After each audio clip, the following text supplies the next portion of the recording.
Rossi spent his entire career thinking about the relationships between individual elements of architecture and architecture as a discipline, the very beginnings of architecture and the ends of architecture.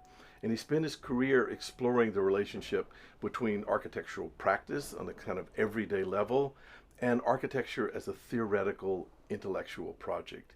He came to the conclusion that what he called the architectural type was the beginning and the end of architecture, but that the architectural type could never be exhausted either by architectural practice or by architectural theory.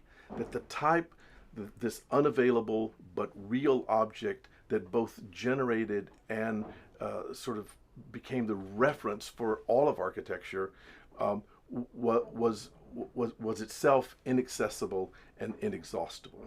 When Rossi thought about type, he was considering architecture as it's manifest in history in various examples and sort of recurring patterns and recurring forms that emerge at different times in history but seem correlated.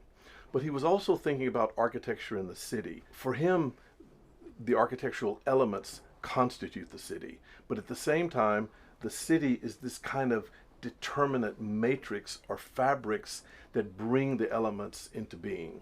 In his book, Architecture of the City, he emphasizes the continuity of these urban types. He uses the word permanences to convey the sense of persistence of types over time through various different kinds of uses. One of the examples he gives is the Roman Colosseum at Lucca, which first of all in medieval times was used as a kind of quarry. The stones from the Roman Colosseum were taken as spoils to construct medieval churches. And then it later became a market and then later housing. But as you can see in the photograph, the diagram or the type of the Colosseum remains over all those functional changes.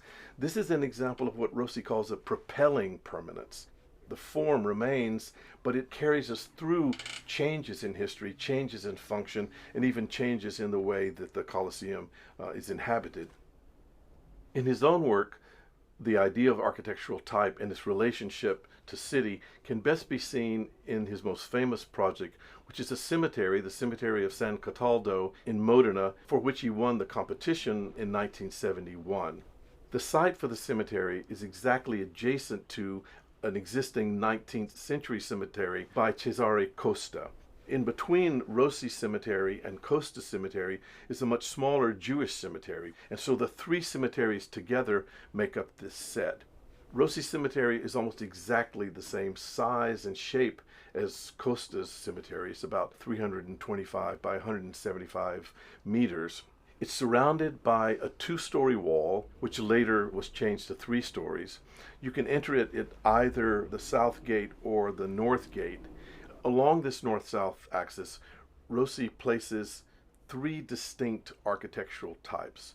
First of all, very like the monument at Cuneo, is a large cube, a large empty, Rossi even said, abandoned cube. It doesn't have a roof, it's open to the sky, rather than the strip windows or the narrow windows of Cuneo. It now has these punched repetitive square windows. There are no mullions, no frames to the windows.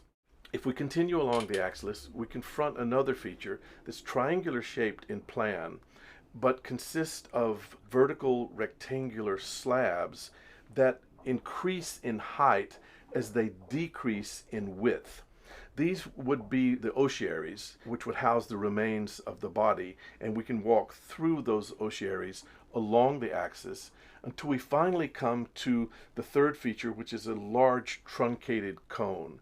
The cone is higher than any of the other features. The cube was intended by Rossi to be used for funeral ceremonies, but also civil ceremonies. As I said, the slabs were intended as ossuaries.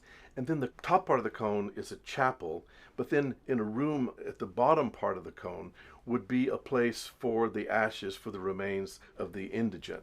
Now, this is an important feature. If we compare this to the cemetery of Costa, certain contrasts arise. In the cemetery of Costa, which is typical of 19th century Italian cemeteries, usually in the center would be a chapel. And this chapel would be where the remains of the upper class families would be buried. Along the porticos to the side of the chapel would be for other, perhaps not noble families, but other upper class families.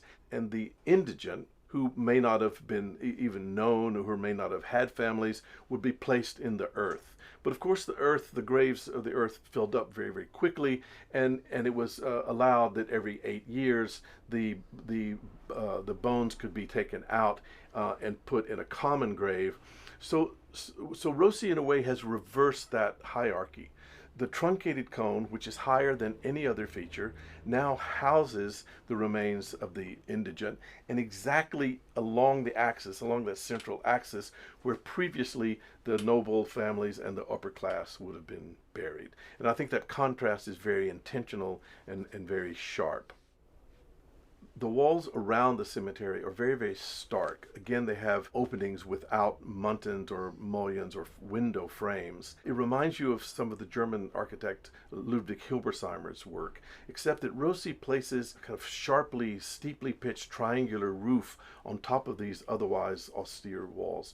Rossi talks about the tops of Etruscan funerary urns, which have a similar triangular shape. So he's getting multiple references to Etruscan urns, references to modern architecture, but also he's making references to his own work. Rossi compared the walls to his own housing project called the Galleratesi just outside Milan. And he makes the point that in very, very early times, the grave was just thought of as a kind of house for the dead, or the tomb was thought of as a room for the dead. So for him, this contrast between the housing of living bodies, the housing of dead remains, is part of what he means when he thinks of the cemetery as an analogous city. The graves are analogs of houses for the dead. The monuments are analogs of the permanent monuments that would take place in a city, though in a city there would be inhabited monuments. So the cemetery is a city of the dead, but it's also what Rossi calls an analogous city. In this aerial perspective, which Rossi uses to show both the elevational perspective of the building and also at the same time its plan, you can see that triangular feature in the middle almost takes on the characteristics of a stepped pyramid. It seems to be rising up from the ground. And I think this reference somehow there are other references that are to architecture in its most primitive state. I even think of Hegel, and who thought of the pyramid as the very beginning of architecture. And I can't imagine that this reference to Hegel and to the beginnings of architecture is lost on Rossi. Look at the way Rossi cast the shadows. It's very interesting that he casts the shadows toward the viewer. I think what he's thinking of here is something that he referred to in his own essay on the French architect Etienne Boulet. He's thinking about Boulet's own funerary architecture, and he says, "It does not seem possible to me to conceive anything sadder than a monument composed of a smooth, naked, and unadorned surface, of a light-absorbent material, absolutely bare of details, and of which the decoration is formed by a composition of shadows drawn by shadows still darker." Look again at Rossi's drawing, how dark the shadows are. It's as if the shadows are the only inhabitants of the city.